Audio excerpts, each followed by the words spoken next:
bonsoir à tous et bienvenue dans votre édition d'information locale. Voici les titres de ce lundi 4 novembre. Le début du second procès de l'assassinat de Samuel Paty. 8 personnes comparaissent depuis ce matin devant la cour d'assises spéciale de Paris pour complicité d'assassinat terroriste et association de malfaiteurs terroristes criminels. Le procès va durer 7 semaines.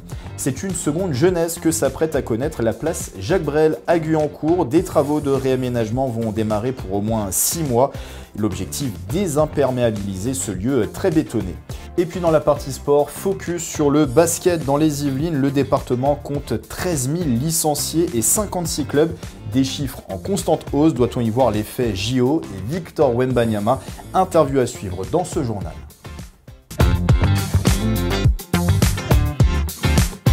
C'était le 16 octobre 2020, Samuel Paty, professeur d'histoire-géographie, était tué et décapité par un individu radicalisé non loin du collège du Bois d'Aulne de Conflans-Sainte-Honorine, là où il enseignait. 4 ans plus tard, le second procès de son assassinat s'est ouvert ce matin devant la cour d'assises spéciale de Paris.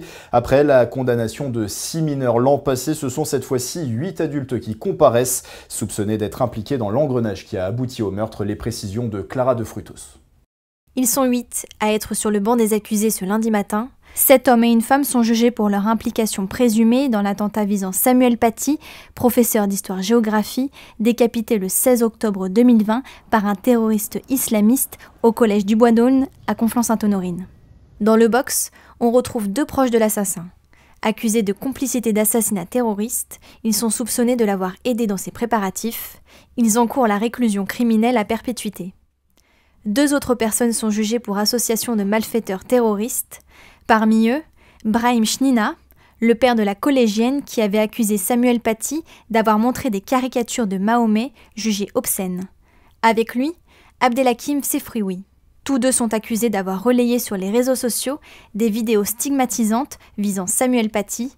Il s'était aussi présenté devant le collège du professeur pour exiger sa mise à pied. Parmi les accusés sur le banc, il y a aussi ceux qui sont jugés pour avoir contribué à la campagne de haine contre Samuel Paty sur les réseaux sociaux. Ils sont au nombre de 4. Pour les proches de Samuel Paty, ce procès était très attendu. J'ai besoin de voir les accusés, de leur faire face. J'ai envie de leur dire que sans eux, sans chacun d'eux, Samuel serait encore vivant aujourd'hui. Je vais être présente face à eux tous les jours pour leur montrer que Samuel continue de vivre à travers les personnes qu'il aimait. Il s'agit du 2e procès de l'assassinat de Samuel Paty. En décembre 2023, 6 mineurs ont été condamnés par un tribunal pour enfants. Le procès qui s'est ouvert aujourd'hui est prévu jusqu'au 20 décembre. C'est un lieu de passage emblématique de Guyancourt. La place Jacques Brel va entièrement faire peau neuve. Les travaux de réaménagement vont démarrer en cette fin d'année pour une durée d'au moins 6 mois. L'objectif, végétaliser l'espace trop bétonné aujourd'hui, planter des arbres et installer du mobilier urbain. Un projet qui a été construit avec le Conseil citoyen du quartier des Garennes où est située la place. Coût total 3,3 millions d'euros avec le soutien de la région, du département et de Saint-Quentin en Yvelines. On écoute le maire de Guyancourt au micro de Patrick Jacques de Dixmude. Une place qui a un peu plus de 40 ans maintenant, qui était une très belle place, qui le demeure d'ailleurs, mais qui demande effectivement à être aux normes actuelles, notamment en termes de désimperméabilisation des sols. Et donc c'est ce que nous allons amorcer dans les semaines qui viennent. Et à Guyancourt également, des travaux de réaménagement seront bientôt menés dans le quartier des Saules à l'ancien bassin Léwig. Un Yvelinois distingué, Gaël Faye, remporte le prix Renaudot pour son roman Jacaranda. L'artiste franco-rwandais né au Burundi et qui a grandi à Versailles. Il parle de la reconstruction du Rwanda après le génocide de 1994. Il s'agit de son 2e roman. Le chanteur et romancier de 42 ans, qui, vous le voyez sur ces images, était présent hier au théâtre Montancier de Versailles pour une lecture rencontre autour de son livre Jacaranda. Allez, on ouvre une page sport dans le 7-8.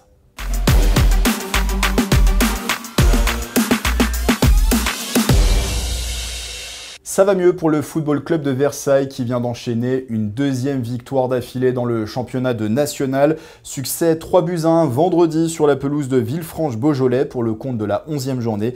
Et les Yvelinois remontent à la 8e place du classement. Il y aura un club du département au tour fédéral de la Coupe de France de football féminin. Ce week-end, Trappes s'est qualifié au terme de la séance de tir au but face à Ponto-Combo en finale régionale.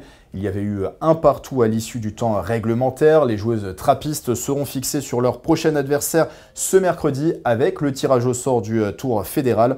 Rencontre au programme le week-end du 23 et 24 novembre. Avec 13 000 licenciés et 56 clubs, le basket est en plein essor dans le département, des chiffres qui s'expliquent notamment par les bons résultats des équipes de France lors des derniers Jeux Olympiques et aussi avec l'éclosion de Victor Wembanyama en NBA. Interview avec le président du comité des Yvelines de basketball au micro de Michael Elmidoro. On en parle, il y a de l'enthousiasme et puis on a aussi bien évidemment l'effet Wembanyama.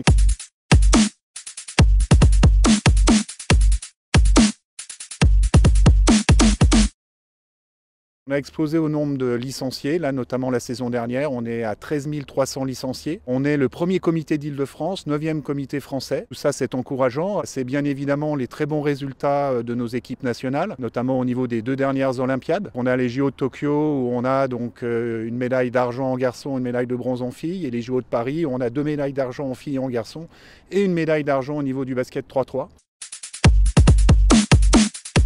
L'effet Wembanyama, qui est un ovni entre guillemets au niveau du basket français et qui fait rêver grand nombre de jeunes. Il suffit de voir le nombre de maillots qu'on a sur les jeunes quand ils s'entraînent. On a du Wemby partout. Aujourd'hui, les jeunes adorent la NBA et si je ne me trompe pas, on a je crois 12 joueurs qui évoluent en NBA cette année, cette saison. Donc ça aussi c'est porteur parce que c'est ce qui plaît aux jeunes. Il y a ce côté aussi médiatique. Donc tout ça, ça y contribue. On peut, encore une fois, si on arrive à grossir le nombre d'infrastructures. Au niveau des municipalités, il y a de plus en plus de sports qui se développent. Et il y a, bien évidemment, il faut se partager les créneaux d'entraînement dans les gymnases. Donc il faudrait construire de nouveaux gymnases.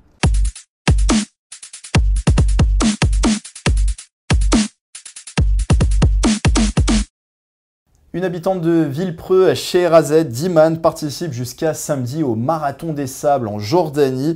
Au programme 120 km à parcourir dans le désert de Wadi Rum. Cette orthoptiste est atteinte de la sclérose en plaques, un défi personnel qu'elle s'est fixé pour vivre des expériences extraordinaires avec ses jambes avant que sa maladie ne prenne le dessus. Bravo à elle pour cette initiative. Avant de refermer ce journal, c'est une vente aux enchères pour le moins originale, celle du squelette d'un dinosaure de plus de 20 mètres de long avec 80% des os natifs. Il serait vieux d'environ 150 millions d'années et est estimé de 3 à 5 millions d'euros. Vulcain, le nom de cette pièce, sera vendu le 16 novembre à 16 h au domaine de Dampierre en Yvelines.